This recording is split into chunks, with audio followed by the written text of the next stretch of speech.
여러분 방귀 불 붙습니다.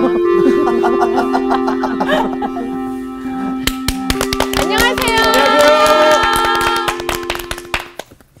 그동안 평안하셨습니까? 네. 명화로 알아보는 나의 영성지수라고 하는 제목으로 연속 강의를 하고 있습니다. 오늘이 5번째 강의인데 첫 번째 강의 기억나시나요? 첫 번째 강의. 네, 첫 걸음. 예, 네. 첫 걸음의 설렘이 네. 지금도 지속되고 있는가?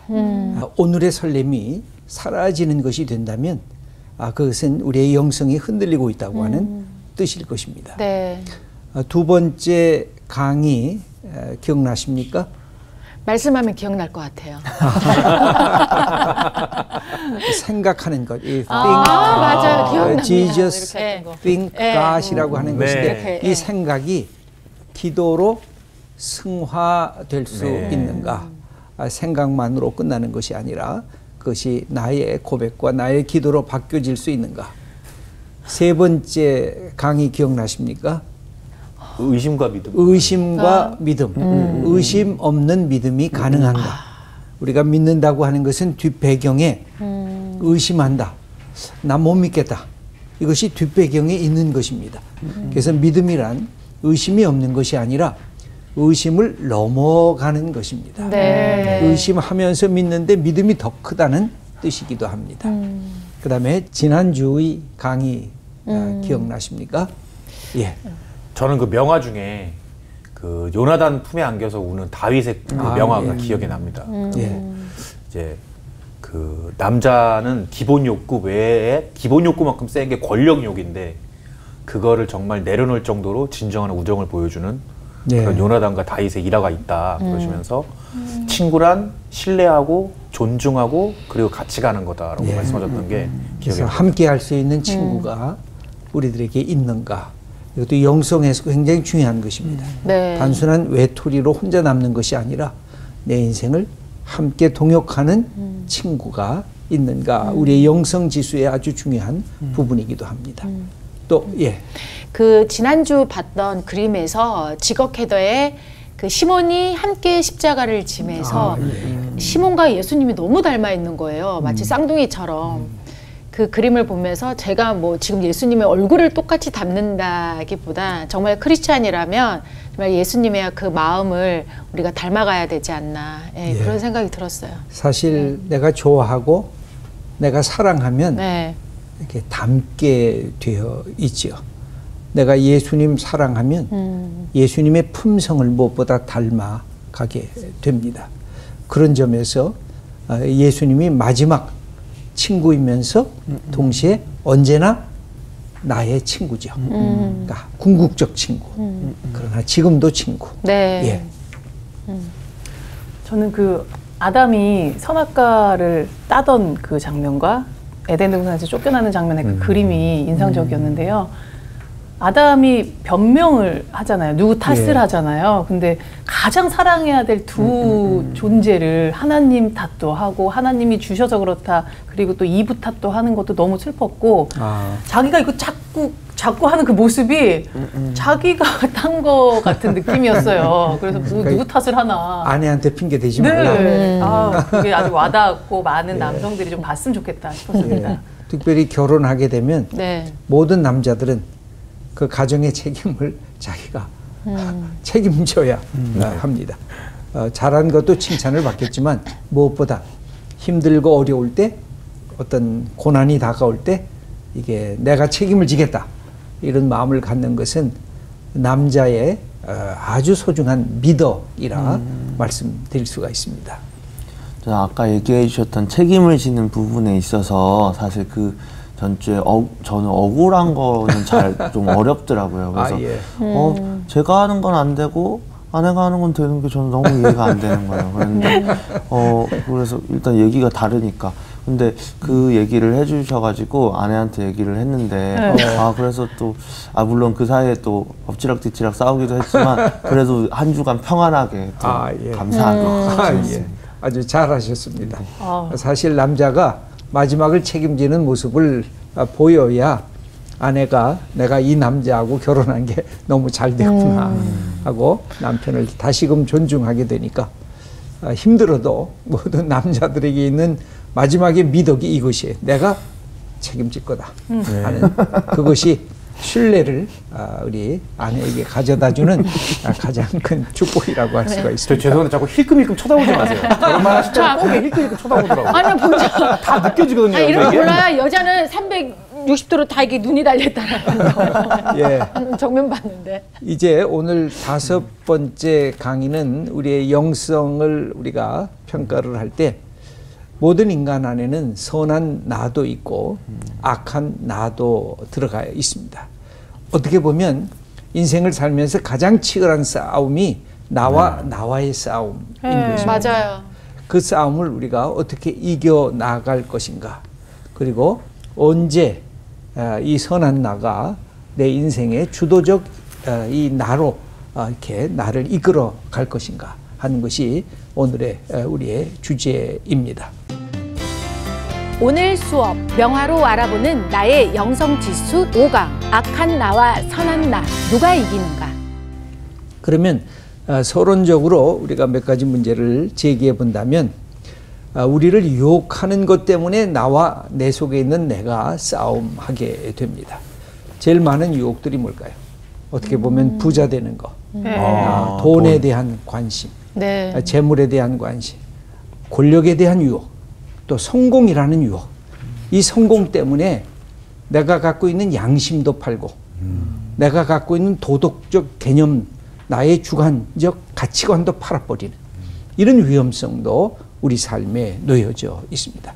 그러니까 유혹이라고 하는 것은 다양한 측면에서 우리를 향해서 다가오고 있을 때 내가 어떤 쪽으로 결단할까, 어떤 쪽으로 내가 판단하고 이것을 결정해서 나갈 것인가 하는 것이 우리 삶에 매우 중요한 것입니다. 그때 우리 안에 어떤 요소가 나타나게 될까요? 선한 나와 악한 나가 계속해서 싸움하는 것. 두 자아가 갈등하고 대결하고 다툽니다. 야, 잠깐 눈 감지. 야, 지금은 좀 조용히 가만히 있어. 지금은 네가 선수를 치를 때야. 그 여러 가지 유혹들이 나를 몰아세울 때 그때 내가 어떤 결정을 할 것인가, 이것은 매우 중요한 것입니다. 로마서 7장 19절의 말씀인데 한번 홍가람님 읽어주시죠. 내가 원하는 바 선은 행하지 아니하고 도리어 원하지 아니하는 바 악을 행하는도다. 예, 이게 아담적 인간이 갖고 있는 본성인 것입니다. 분명히 선한 것을 아는데, 이것은 하나님이 좋아하시는 것인 것을 아는데, 이건 내 양심에 위배되는데, 그것을 가려고 하는데 속으로는 야, 그쪽으로 가지 마. 네 마음대로 해봐. 너 자유인 아니야. 그럼 네 욕심껏 한번 인생을 채워봐야지 하는 또 다른 나가 나를 끊임없이 유혹하고 있는 것을 경험하게 됩니다. 이것은 인간이면 누구나 예외 없이 부딪히는 갈등이라고 할 수가 있습니다. 그 중에서 오늘 더 많이 강조하면서 제가 하려고 하는 것은 만몬이라고 하는 돈의 신, 돈, 금은, 보석, 재물로 내 인생을 채우고 싶은, 부자 되고 싶은 것. 그래서 우리가 유튜브나 가끔 방송을 보면 뭐가 많아요? 부자 되세요. 네. 그런 권면이 얼마나 이 시대에 가득 맞습니다. 차 있는지 몰라요. 그러니까 어릴 때부터 아이들이, 우리의 자녀들이 부자 되세요가 내 인생의 목표가 아닌가 하는 착각을 일으킬 정도로 이런 만몬적 세력이 우리의 삶을 지배하고 있는데 이것을 잘 표현해주는 유명한 그림 하나를 소개하려고 합니다. 렘브란트의 어리석은 부자라고 하는 이 그림입니다.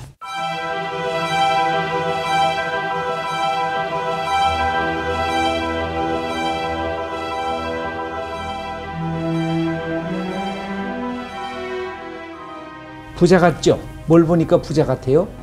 안경도 아주 멋진 안경을 썼는데 금태 안경인가 제가 확인은 안 했는데 예, 여기에 모자도 털 모자를 썼고 옷은 아주 화려한 모피를 입었습니다. 그리고 나이가 어느 정도 들었습니다. 렘브란트가 이 어리석은 부자 비유, 누가복음 12장에 나오는 비유를 읽으면서 이 그림을 그린 것 같습니다. 이 그림은 그렇게 큰 그림은 아닌데 20살이 막 갓 지나가서 그린 그림이에요. 아주 젊을 때 그린 그림이에요. 근데 부자의 생리를 너무나 잘 표현해 주고 있는 그림입니다. 부자의 눈동자는 어디를 향해서 가고 있을까요? 오른손에 그 검지와 중지에 뭐가 이렇게 딱 이게 붙잡고 있어요. 뭘까요? 금화. 보석. 보석. 금화를 이렇게 딱 붙잡고 있는데 그 금화를 이 부자가 뚫어지게 바라보고 있어요. 여러분, 금화를 이렇게 딱 끼고 계속해서 보는 거예요. 야, 너 빛나는구나. 너 아름답구나. 너 보기가 좋구나. 여러분, 보석 보면 어때요? 보기가 좋죠? 네. 보석 보면 보기가 좋아요. 그러니까 여기에 그런 표현이 나오는 거예요.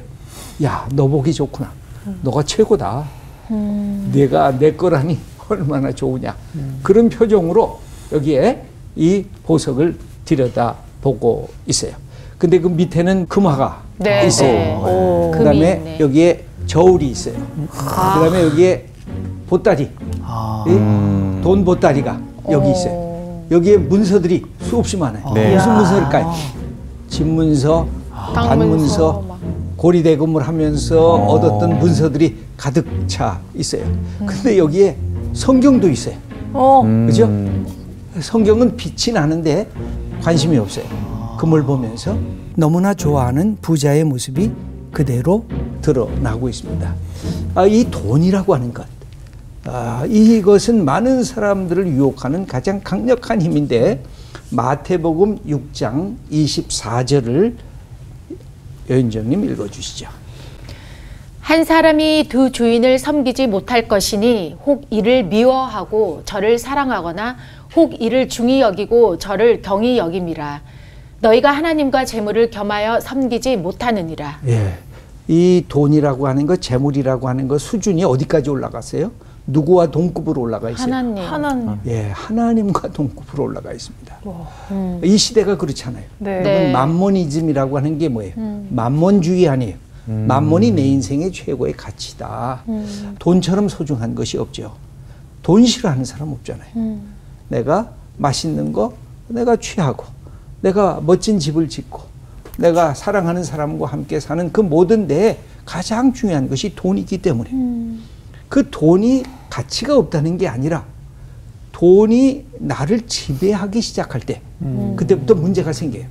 근데 돈이 목적이 되면 그래요. 근데 돈이 목적이 되는 것이 아니라 뭐가 돼야 돼요? 수단이 돼야 돼요. 하나님은 목적이죠. 하나님을 섬기는 것은 목적이죠. 근데 돈이 수단이 되어야 돈을 내가 사용을 할 수가 있어요. 돈을 사용하면서도 어떻게 사용할지를 알아요. 근데 돈이 목적이 되면 내 인생 모든 것이 돈에 의해서 판단을 받아요. 내가 친구를 사귈 때 이 사람 사귀면 돈이 더 축적이 될까? 아니면 낭비가 될까? 내가 이 사람하고 결혼하면 돈을 더 벌게 될까? 아니면 이 사람하고는 돈이 다 사라지고 말까? 돈이 모든 것을 판단하는 기준이 되면 뭐가 사라져요? 인격이 사라져요. 뭐가 사라져요? 사랑이 사라져요. 뭐가 사라져요? 따뜻하고 넉넉한 서로의 배려와 마음이 사라져요. 그러면 친구도 사라져요. 그냥 돈에 의한 수단으로 친구와 내 아내와 내 남편이 전락하고 바뀌어지고 그렇게 변질되게 되는 것이 이 돈의 무서운 점입니다. 그래서 사도 바울은 그런 말씀을 우리들에게 가르친 적이 있습니다. 디모데전서 6장 10절을 한번 우리 읽어보겠습니다. 안수진님.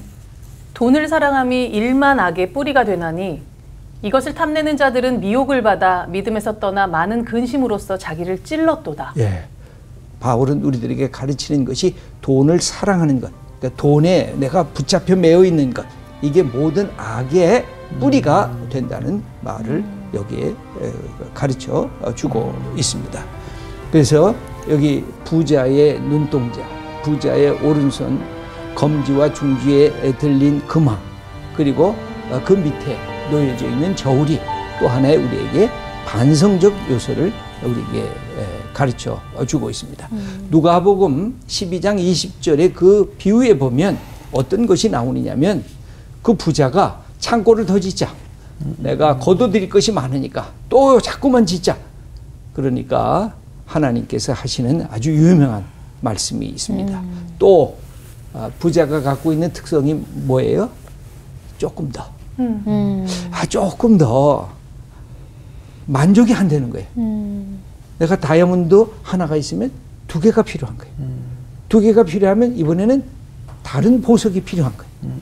이 인간이 갖고 있는 돈에 대한 열망은 만족감이 없다는 것입니다. 그래서 더욱더 더 큰 것을 향해서 달려갈 때 누가복음 12장 20절에 하나님의 말씀이 들려오는데 김보교님 한번 천천히 읽어보세요. 하나님은 이르시되 어리석은 자여 오늘 밤에 내 영혼을 도로 찾으리니 그러면 내 준비한 것이 누구의 것이 되겠느냐. 내 인생이 영원한 줄 아느냐.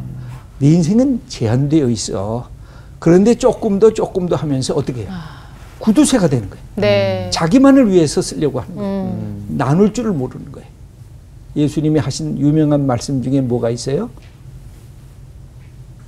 받는 것보다 주는 것이 더 복이 있다는 말씀을 하시잖아요.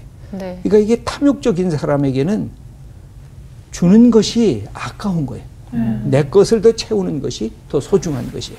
그랬을 때 우리 하나님의 말씀에 내 인생 오늘 데려가면 네가 쌓아놓은 그 모든 부 그게 누구 것이 되겠느냐. 너 쓰지도 못하고 인생을 망가뜨리는 것이 아니냐. 그렇게 우리들에게 묻고 있는 것입니다. 이것이 렘브란트의 이 부자 그림을 보면 돈에 의해서 만족스럽게 생각하면서 여기에 몰입하고 있는데 결국 인생은 뭘까요? 내가 뭘 사랑하느냐에 따라서 내가 결정이 됩니다. 여러분 이게 매우 중요한 것입니다. 내가 가장 중요하게 사랑하는 것이 뭘까? 그것이 나를 규정해요. 네. 그래서 내가 돈을 사랑하면 돈이 나를 규정하고요. 내가 권력을 사랑하면 권력이 나를 규정하고 내가 성적인 쾌락을 사랑하면 그것이 나를 규정하게 돼요. 그래서 항상 권력이 나쁘다, 돈이 그냥 단순히 나쁘다, 또 성적 쾌락이 나쁘다 이것이 아니라 그것보다 더 큰 것이 있어야 그것을 통제할 수 있는 능력을 우리가 받을 수가 있는 것입니다. 그 다음에 두 번째로 렘브란트의 그림을 오늘은 조금 더 많이 보여드리겠는데 렘브란트도 우리하고 똑같았어요. 인생을 2번 살고 싶었어요. 저는 젊을 때 그런 생각을 많이 가졌어요. 2번 살고 싶다. 한 번은 그냥 아주 육체적인 욕망대로 방탕하게 내 인생을 막 내버리면서 살고 싶다. 그런데 또 한편은 아주 거룩하게 아주 내가 생각하는 고급스럽게 내 인생을 이렇게 살고 싶다. 그런 생각을 많이 해본 적이 있었는데 렘브란트를 보니까 렘브란트가 그런 마음을 갖고 있었습니다. 그래서 렘브란트의 자화상이 아주 많이 나옵니다. 수십 개, 거의 100개 이를 정도로 자화상이 많이 나오는데 렘브란트의 자화상 중에 몇 가지 유명한 자화상이 있는데 그 중에 하나가 탕자처럼 변모된 자화상입니다.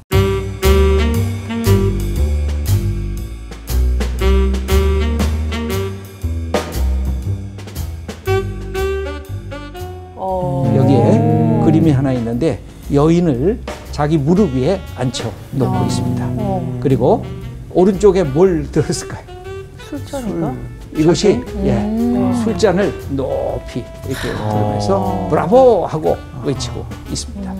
이 여인은 사실은 자기 아내를 모델로 자기는 탕자처럼 그리고 자기 아내는 마치 매춘부처럼 그렇게 그리면서 이 탕자의 모습으로 자기 자신을 자화상을 그린 것입니다. 누구한테 말하는 것 같아요. 한 잔 더 주세요. 이렇게. 자랑하는 거죠. 내가 여자와 함께 술을 들고 브라보 하고 자기를 자랑스럽게 여기는 것을 이렇게 보여. 사장님 500 하나 더요. 것입니다. 그래서 여기에 내가 육체적 욕망대로 마음껏 즐기면서 인생을 살고 싶다. 그것을 표현하는 모습입니다. 그런데 우리가 탕자의 비유를 알잖아요. 결말이 어디로 가죠? 예, 여기 두 번째 그다음 그림은 바로 돼지와 함께 지금 쥐엄 열매를 먹는 장면을 렘브란트가 이렇게 그려놨습니다.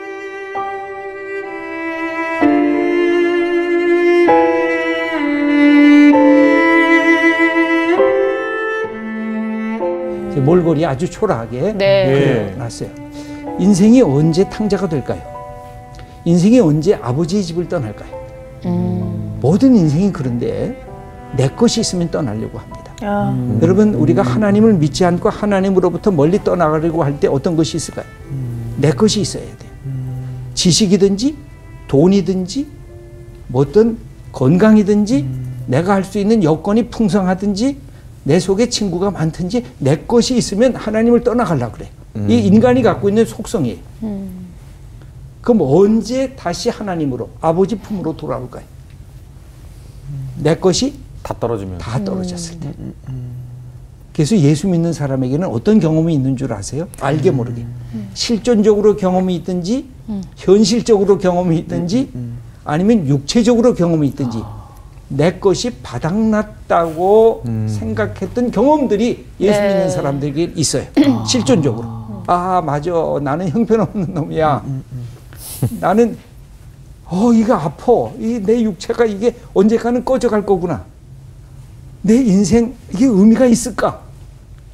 실존적으로든지 경험적으로든지 육체적으로든지 자기의 인생의 바닥을 경험하게 됐을 때 맞아, 나보다 더 큰 그분을 향한 그 고백이 생겨지는 건데 탕자가 똑같았어요.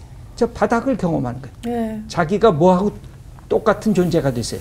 돼지. 예, 그러니까 그때 뭐가 기억났을까요? 누가복음 15장에 보면 아버지의 집이 기억이 난 거예요. 내가 아버지의 집이 있으면 이 몰골로 내 삶을 지속시키지 않았을 텐데 하고 나니까 그때야 터닝 백 돌아서게 됩니다. 다시 돌아서게 돼서 아버지의 집으로 가는 장면을 여러분들은 누가복음 15장에 나오는 탕자의 비유를 통해서 너무나 잘 알 것입니다. 그랬더니 이 자화상을 또 하나 그린 게 있는데 그림 네 번째를 보시면 사도 바울로 분장한 이 렘브란트예요.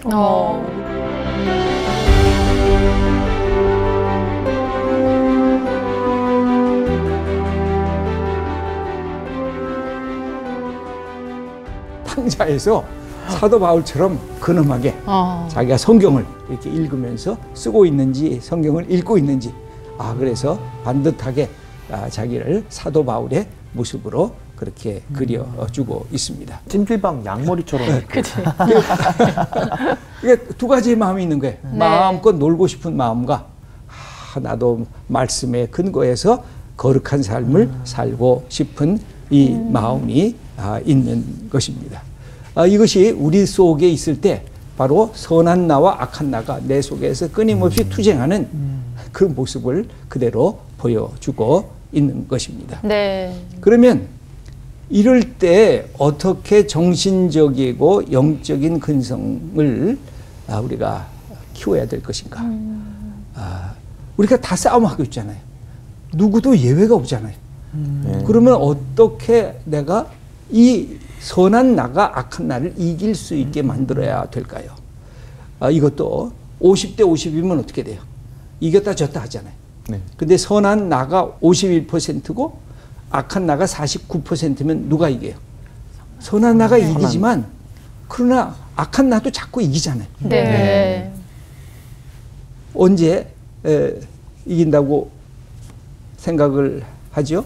저는 제 경험상 이제 그 나쁜 나와 선한 나가 싸울 때 이제 그 자잘한 일들은 좀 나쁜 나가 많이 이기는 것 같고요. 정말 큰 일들은 선한 나가 많이 이기는 것 같아요. 예. 그리고 정말 자잘한 것들, 아 배부른데 이거 좀 더 먹을까? 아 이 지각인데 좀 더 잘까? 막 이런 자잘한 것들은 나쁜 나가 항상 이겨요. 근데 정말 큰일, 막 예를 들어서 이것도 큰일, 뭐 큰일이라고 하기엔 좀 뭐하지만 정말 무슨 지갑을 줍는다든가 정말 길거리에 주저앉은 사람을 본다든가 이런 걸 보면은 막 부축하고 앰뷸런스 불러주고 지갑 주인 찾아주고 이런 것들은 또 선한 내가 이기더라고요. 그러니까 우리 홍가람님은 기본적으로 내가 보니까 본성이 아주 좋은 사람이에요. 그래서 근본적인 선한 것을 향해서 가지만 내 몸과 내 마음과 육체가 연약할 때는 조금씩 이렇게 타협을 하는 거죠. 그러면서 이제 넘어가기도 하고 그런데 근본은 아주 훌륭한 사람. 예. 저는 안수진 선생님 같은 분은 과연 악한 나가 있나 그거 궁금한데요. 내가 네. 언제 넘어가실 때가 있나요? 이게 뭐가 필요하냐면 네. 영적 근육이라 그럴까요? 그게 필요해요. 그 다음에 이기는 연습이 필요해요. 트레이닝. 그러니까 우리가 질 때가 있잖아요. 근데 다시 이겨야 되잖아요. 예를 들면 60%, 그러니까 선한 나가 60%, 악한 나가 40%가 되면 50대 50보다는 훨씬 이기는 횟수가 커지잖아요. 그러니까 두 가지가 필요한 것 같아요. 하나는 지금 말한 대로 결정적인 것은 내가 양보하지 않는다. 가장 중요한 것, 하나님을 훼손하는 그런 어떤 것은 내가 양보하지 않는다. 내가 양심에 저촉되는 것은 내가 양보하지 않는다. 그런데 그렇지 않은 것은 아까 말씀하신 대로 종종 무너질 때가 있는 거죠. 내 삶에 내가 규율을 지키지 못하는 그런 부분들은 그건 극복해 나가야 할 부분이라고 보여집니다. 그래서 이것은 자기 안에서 이 부분을 적극적으로 스스로 이기는 연습을 자꾸만 해야 돼요. 그 연습 가운데 본질적인 것은 내가 어느 순간에도 누구에게도 양보하지 않는다. 이 부분, 그건 뭐예요? 하나님과의 관계. 내가 하나님으로 대접하는 내 인생의 이 목표는 어느 순간에도 포기하지 않는다. 네. 그 점을 붙잡으시면 넘어졌다가도 일어날 수 있죠. 네. 저는 종종 그런 비유를 얘기를 하는데 얼음판을 달리는 사람과도 같아요. 그러다가 걸어가다가 까당 하고 넘어져요. 그럼 막 아프잖아요. 그럼 뒤에서 사탄이 있다가 잘 넘어졌어. 아프지? 이젠 그 자리에 주저앉아. 하고 우리를 조롱하잖아요. 그때 어떻게 해야 돼요? 뒤를 탁 돌아보면서 사탄한테 빙긋 웃어줘야 돼. 아니야, 나 또 일어날 거야 하고 엉덩이를 털고 일어나고 또 걸어가는 거예요. 근데 또 까당 하고 넘어져. 그럼 뒤에서 봐, 또 넘어졌잖아. 좀 그 자리에 가만히 있어. 그때도 어떻게 해야 돼요? 다시 빙긋 웃으면서 엉덩이 툴툴 털고 일어나는 거예요.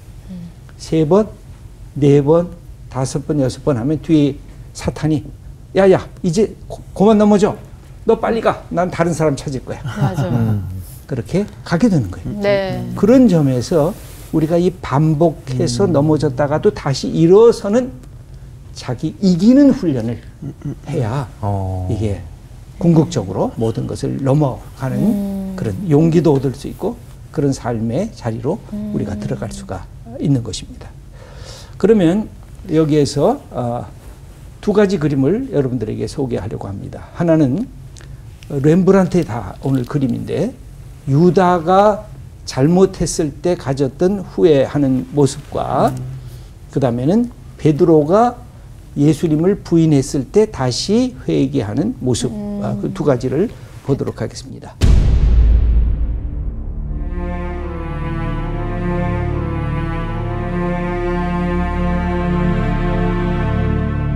가룟 유다가 지금 오른쪽에 무릎을 꿇고 있어요. 여기 보면 예수님을 은 30에 팔았어요. 네. 그래가지고 야 이건 내가 잘못했구나 하고 제사장들과 종교 지도자들에게 유대 종교 지도자들에게 다가와서 아니야 내가 잘못했어 하고 그 돈을 갖다가 다시 팽겨주거든요. 네. 그 모습을 그대로 그려주고 있어요.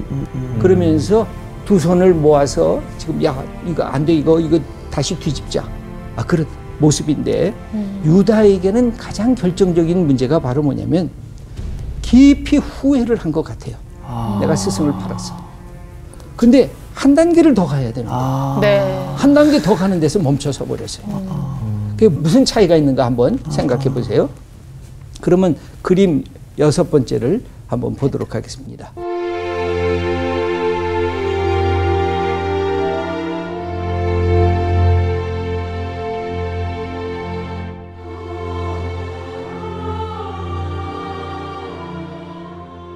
이건 베드로예요. 네. 베드로가 회개하는 장면이에요. 네. 근데 베드로가 옆에 왼쪽에 보면 땅바닥에 뭐가 있어요? 열쇠? 열쇠가 있어요. 열쇠. 무슨 열쇠일까요? 천국 열쇠. 열쇠. 예수님이 넘겨준 천국 열쇠를 렘브란트는 그거를 땅바닥에 내려놨어요. 나 이것보다 더 중요한 것입니다. 잘못했습니다. 하고 두 손을 모아서 똑같이 무릎을 꿇고 있어요. 가룟 유다도 무릎을 꿇고 있고 바로 베드로도 무릎을 꿇고 있어요. 근데 여기 중요한 차이가 있어요. 가룟 유다는 회개가 아니라 후회였어요. 베드로는 후회했지만 어디로 넘어갔어요? 회개로 넘어갔어요. 그러니까 우리들은 후회를 종종 합니다. 그죠? 내가 뭔가 실수를 했습니다. 그때 그러지 않았어야 되는데 그건 누구나 하는 하나의 우리의 반성적 삶의 태도라고 할 수가 있습니다. 네네. 그런데 기독교인에게 더 필요한 건 뭘까요? 회개. 후회한 것을 한 단계 더 상승을 시켜야 돼요.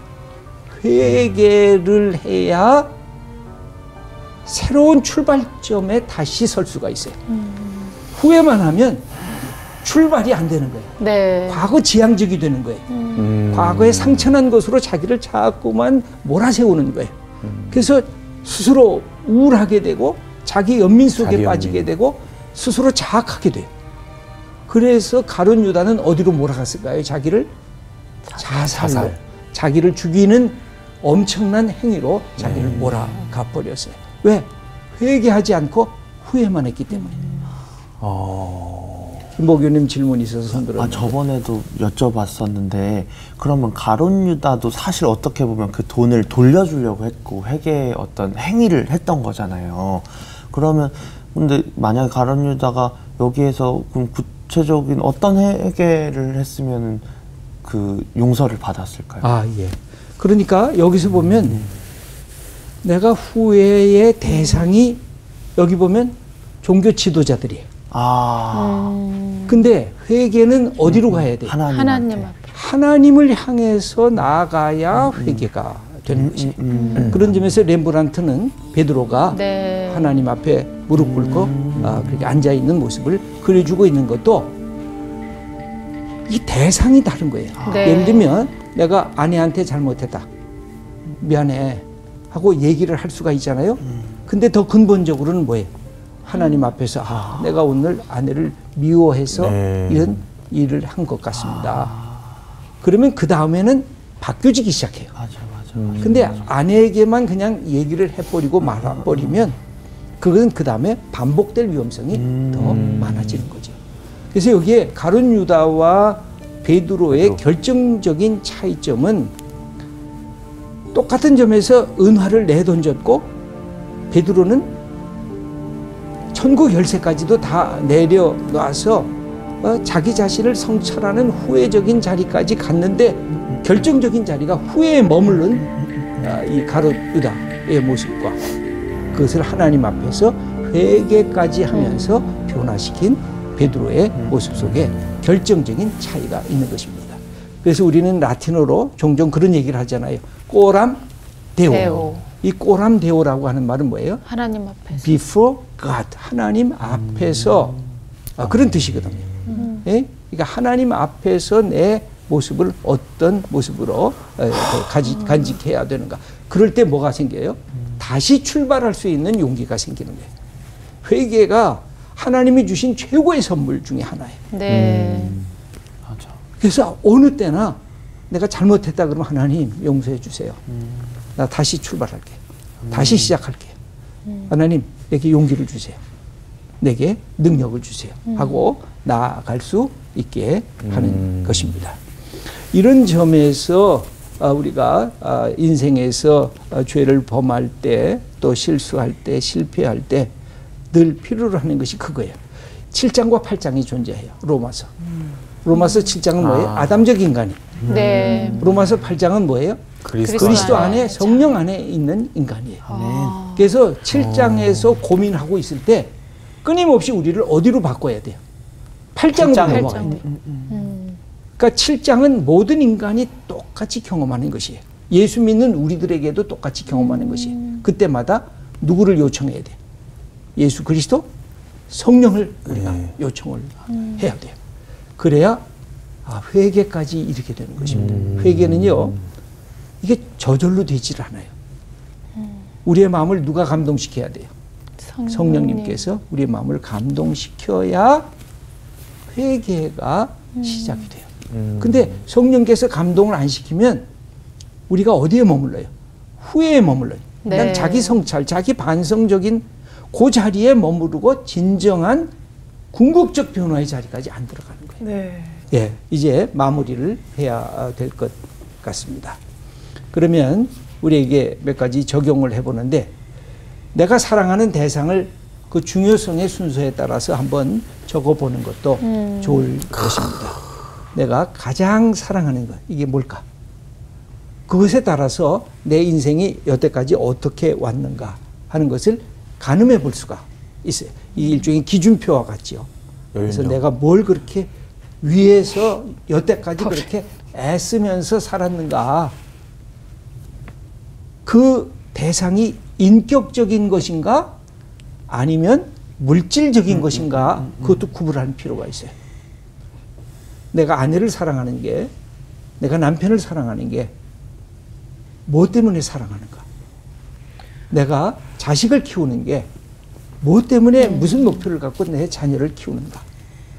내가 직장 생활하는 게 어떤 목표를 갖고 직장 생활을 하는가? 이것에 대한 내 사랑에 대한 기준과 반성하는 내용이 필요하리라고 보여집니다. 그 다음에 두 번째는 어떻게 하면 후회에만 머물지 않고 회개하는 삶으로 나갈 수가 있겠는가? 예, 후회의 가장 결정적인 문제는 뭐예요? 과거지향적이라는 거예요. 여러분, 후회의 가장 큰 문제는 오늘과 내일을 바라볼 수 없게 만든다는 거예요. 어제에 머무르게 만든다는 거예요. 그리고 후회의 특성은 뭐예요? 미워하게 만든다는 거예요. 그리고 자책하게 만든다는 거예요. 그리고 분노하게 만드는 것이고, 후회하는 사람의 특징은 뭐예요? 책임이 저놈 때문인데. 남에게 책임을 전가해요. 후회하는 인생. 근데 회개하는 인생은 뭐예요? 맞아, 나 때문이지. 내가 잘못했지. 그리고 하나님 앞에 얘기를 하니까 어제 것이 내 삶의 자리에서 서서히 사라지게 만듭니다. 그리고 오늘과 내일을 향해서 달려갈 수 있게 용기를 주는 게 회개예요. 새로운 결단으로. 그래서 우리는 어제에 집착하고 어제 잘못에 매몰되지 않으려고 하면 뭐 해야 돼요? 후회해서 회개하는 마음으로 하나님 바라보고 말씀 안에서 성령의 도움을 받고 나가는 것이에요. 아멘. 그러면 하나님께서 우리의 삶을 변화시켜 주실 거예요. 이런 축복. 그래서 악한 나와 선한 나가 싸움해요. 우리가 죽을 때까지, 하나님 앞에 설 때까지 싸움할 거예요. 그때마다 어느 쪽이 이기는 훈련을 해야 돼요? 선한 나. 그러려면 선한 나에게 뭘 줘야 돼요? 영양분을 자꾸만 공급해야죠. 네. 예. 훈련, 트레이닝. 예, 그럼요. 예, 마치 우리의 근육이 자꾸만 내가 움직이면 근육이 발달되는 것과도 같죠. 이런 이 놀라운 축복을 우리가 경험하면서 살아가는 우리 하나님의 귀한 아들들, 딸들 다 되시기를 축원합니다. 오늘 강의 여기서 마치겠습니다. 감사합니다. 감사합니다. 감사합니다. 맨날 어떤 헬스클럽 같은 데서 근육 키울 생각은 하는데 이 영적인 마음 근육 키울 생각을 참 못하는 것 같은데, 맞아. 아무리 생각해도 그 근육에는 성서학당이 답 아닙니까? 맞아요. 맞습니다. 저 그 생각합니다. 성서학당협회 짐이라고 좀 붙여야겠어요. 네. 저희는 PT 받고 그죠. 영적인 네. PT를 받고 있죠. 그러니까는 우리가, 제가 사실 몸에 근육이 많이 없는데 그래도 저는 이 성수학당을 통해서 이 영적인 근육이 그래도 좀 많이라고 하기에는 좀 약간 교만할 수 있겠지만 조금씩 이렇게 만들어져 가고 있지 않나 이런 생각이 드네요. 영적인 근육, 영안에 훌륭합니다. 영의 눈으로 지금 보시는 거죠? 다들 이제 영적 근육을 키워서 네. 저 영적 근육 바디빌더 대회에서 만납시다. 알겠습니다. 천국에서 만납시다. 천국에서 만납시다.